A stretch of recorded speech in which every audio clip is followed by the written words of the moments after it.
if we look back at lockdown, I have to wonder which is the most dangerous. Is it government or is it the people that follow government? What are your thoughts on that? It's both. COVID showed us all that the majority of people will prefer safety over freedom. Mm. And that's something we've always known. History shows us this. That's why we have dictators, because they always portray themselves as strong men. Same with kings and queens. They always portray themselves as strong because that's what we're looking for. We're tribal creatures at the end of the day, and tribal creatures will follow the tribal leader. It was the only way we survived. And tribes and individuals and people who couldn't follow a tribal leader didn't survive and didn't reproduce and didn't pass on their genes. So we're genetically programmed to follow a leader.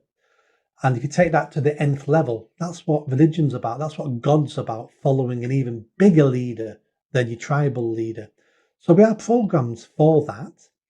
And we've only been a modern world for a couple of 100 years. So it may take, 100,000 years for a lot of this to be bred out of us. But at the moment, we're a tribal creature. And to a certain extent, there's nothing wrong with that, because in times of need, in times of danger, we need leaders. We need strong people. We need people who are willing to commit violence, because the people against us are committing violence. We don't win wars by singing Kumbaya and voting on which city should be bombed. We win wars and we stay alive by either electing a leader or having a system in a society that creates leaders, such as, the toughest man, the biggest man, the cleverest man or woman. So the people will follow the leader. But what COVID showed me was how cowardly our leaders are at the moment, how cowardly our politicians are. Because not our prime minister, all the government, the opposition, nobody wanted to make decisions. They got all the decisions that were made by scientists and groups of people. And that's not what a leader does. A leader looks at the evidence, looks what's around them, and makes the best decision they can at that time. Then sticks with that decision until things change, and then takes responsibility for that decision. What we had was a load of cowards who were worried about articles about how many people were dying, and so let's do anything that looks like we're doing something. And it was everything they did was wrong because they were cowards. And why were they cowards?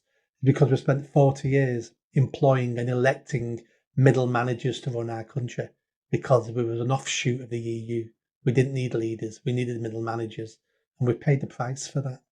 I think it's funny you should say that, because I was just thinking then when you said that, people being cowards, not able to make their own decisions and relying on advice from others, especially in a situation where nobody really knows what's going on. Nobody giving any advice has probably any more of a clue than anybody else as to what's happening. But that middle management thing makes me think of organizations, public sector organizations, where for the cost of millions, and many millions across the country, management consultants, new graduates, usually are bussed in to make decisions and put together proposals, all so that those managers, those executive officers and such like, don't have to take responsibility for anything that they do, because they can always turn around and say, well, actually, this was based on the advice that we had from the firm that we had in for such a thing. And they can absolve themselves completely. That's why they do it. So if something goes wrong and there's complaints, they can go, well, we did our best. We got this fantastic outside consultant in to look at all that, and they're an expert. And that's what they recommended, and that's what we did. And it's just a get out clause for senior management, especially in the town halls. And we should be asking, well, if you need an external consultant, why do we need you? What are you doing if all you're doing is employing other people to have the information, the knowledge, and make the decisions? We don't need you then, do we? But we don't ask those questions. And when you pull that up, that's exactly what 10 Downing Street was doing. They couldn't make a decision. They were too scared to make the wrong decision. I mean, I agree. Did I agree? I went along with the first lockdown for the first couple of weeks because you looked at TV, it looked scary in China and Italy, and it was new. We'd not had a pandemic, or we thought we'd not had a pandemic before in my lifetime. And after a couple of weeks of lockdown, it was plainly obvious to me that this was the flu, that this wasn't serious. This wasn't serious like we thought it was serious. Of course, people die of the flu every year, but it wasn't as serious as we thought. At that point, then, a leader, Boris Johnson should have said, okay, people, this is what we did because we wanted to be safe than sorry. We've now realised it's not as dangerous as we thought. Lockdown's over. Isolate if you're vulnerable. We're going back to normal. Sorry for the inconvenience for 2-3 weeks. I take responsibility for that. I'm sorry, but I put your safety first. But things have changed now. We've got more information. It's over. I would have applauded that man for saying that. But what happens is they find themselves on the treadmill of, we then admit that was a mistake. So we've got to carry on down this road no matter how much damage it does because we don't want to admit that was wrong. Well, when information changes, you should change what you think as well. And that's cowardice. A real leader would go, changing plan now because things have changed. And the public probably would have applauded someone doing that. Well, yes, and also they've got the opportunity to do it because it is an ever-changing thing, and it is an ever-changing stream of information that they're getting as well as we are. So it is. I don't want to say a get out, but it is a possible get out to say, well, you knew when I knew. What can I say? Yeah.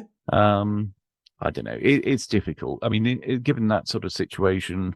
Do you end lockdown because you want people to get back to normal life, or are you going to be slightly concerned that if there's a slight uptick in deaths after letting people get back into normal life, that's going to be put on you?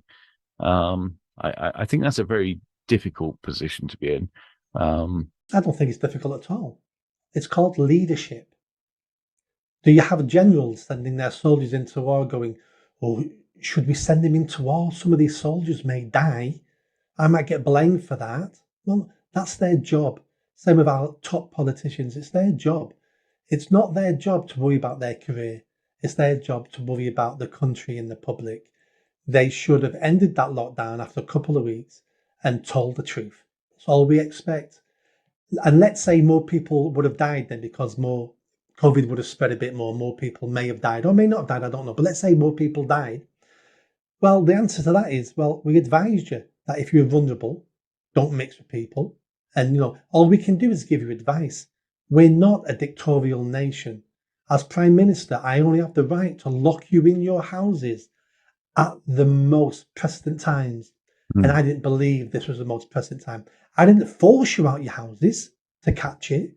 I gave you the power over your life, and I gave you the chance to make the decisions for you and your family, because that's where the power should be. It shouldn't be with me as a politician. It should be with you as an individual, for you and your family. That's what Boris Johnson, I keep saying his name wrong, Boris Johnson should have said. I keep on thinking you're going to say Bobby Charlton for some reason.